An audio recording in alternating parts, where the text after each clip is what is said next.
जय श्री राम दोस्तों। क्या आपने कभी सोचा है कि एक सुंदर और शांत गांव में भी भयानक रहस्य छुपे हो सकते हैं? एक ऐसी कहानी जो आपकी रूह को कंपा देगी और एक ऐसा सच जिसे सुनकर आप रात को सो नहीं पाएंगे। आइए आज हम आपको ले चलें उस गांव में जहां की मासूम सुनैना की कहानी आपके दिल को छू जाएगी और डर का एहसास करा जाएगी। गांव में एक छोटी सी लड़की थी जिसका नाम सुनैना था। उसकी मासूमियत और सुंदरता ने सभी को अपनी ओर मोहित किया था, लेकिन उसकी इस सुंदरता पर एक बुरी नज़र भी पड़ गई थी। गांव के पास ही एक पुराने खंडहर में एक तांत्रिक राघव रहता, जो अपनी शक्तियों का गलत उपयोग किया करता था। राघव पहले एक सामान्य इंसान था, लेकिन तंत्र मंत्र और काले जादू की विद्या सीखने के बाद वह बदल गया। उसने अपनी शक्तियों का गलत इस्तेमाल करना शुरू कर दिया और गांव वालों को डराने लगा। उसकी ताकत की वजह से गांव वाले उससे दूर ही रहते थे। राघव के खंडहर में अक्सर अजीब घटनाएं होती थीं और वहां जाने की किसी की हिम्मत नहीं होती थी। अगर वहां कोई चला भी जाता था तो वह कभी लौटकर नहीं आता। एक दिन राघव ने सुनैना को देखा और उसकी सुंदरता पर मोहित हो गया। उसने ठान लिया कि वह सुनैना को अपने वश में करेगा। उसने अपनी काली शक्तियों का उपयोग करके सुनैना पर वशीकरण कर दिया। वशीकरण होने के बाद सुनैना अब उसकी कठपुतली बन चुकी थी। राघव ने उसे मानसिक और शारीरिक दर्द देना शुरू कर दिया। सुनैना के सपनों में अजीब अजीब डरावने दृश्य आने लगे। अगर वह अपने कमरे में अकेली होती तो किसी अदृश्य शक्ति को महसूस करने लगती। उसकी रातें चीखों और दर्द से भरी होती थीं। उसके शरीर पर अनगिनत निशान और घाव हो गए थे। धीरे धीरे उसकी हालत बिगड़ती जा रही थी। गांव वाले इस बदलाव से परेशान थे, लेकिन किसी को कुछ समझ नहीं आ रहा था कि यह सब क्यों हो रहा है।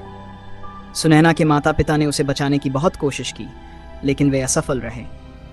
उन्होंने गांव के पुजारी बाबा त्रिलोक के पास जाकर मदद मांगी। बाबा त्रिलोक ने सुनैना की स्थिति देखकर कहा कि उस पर काले जादू का प्रभाव है। बाबा त्रिलोक ने अपनी शक्ति और मंत्रों का उपयोग करके राघव के जादू को तोड़ने की कोशिश की, लेकिन राघव की तंत्र विद्या बहुत मजबूत थी। उसने बाबा त्रिलोक को भी धमकाया और गांव वालों को डरा दिया। राघव की क्रूरता के कारण गांव वाले उससे डरने लगे और उन्होंने बाबा त्रिलोक की बातों को नजरअंदाज कर दिया। सुनैना की हालत दिन ब दिन बिगड़ती जा रही थी। राघव ने अपनी ताकत को और बढ़ाने के लिए सुनैना की बलि डालने का निर्णय लिया। उसने एक रात सुनैना को अपने अंधेरे खंडहर में ले जाकर उसकी बलि चढ़ा दी। सुनैना की दर्दनाक चीखों ने पूरे गांव को हिला, लेकिन जब तक लोग वहां पहुंचे सब कुछ समाप्त हो चुका था। सुनैना की आत्मा अब मुक्त हो चुकी थी, लेकिन उसकी अचानक हुई मृत्यु ने गांव में एक डर और उदासी की लहर फैला दी। सुनैना की मौत के बाद गांव में अजीब घटनाएं होने लगीं। रात के समय सुनाई देने वाली चीखें, खंडहर से आती रहस्यमय रोशनी और गांव वालों को डराने वाली घटनाएं आम हो गईं। लोगों ने कहना शुरू कर दिया कि सुनैना की आत्मा उस खंडहर में फंसी हुई है और अपने बदले की तलाश में है। एक दिन राघव अंधेरे में गांव की ओर जा रहा था, तभी उसे सुनैना की आत्मा दिखाई दी और उसने राघव को मार डाला। सुबह होने पर गांव वालों ने देखा कि राघव को किसी ने मार दिया है। उसकी मौत बेहद भयानक थी। उसकी आंखें खुली हुई थीं और उसके चेहरे पर अपनी मौत का डर साफ साफ दिख रहा था। कहते हैं कि सुनैना की आत्मा ने उसे अपना बदला ले लिया और उसे उसी तरह की मौत दी जैसी उसने सुनैना को दी थी।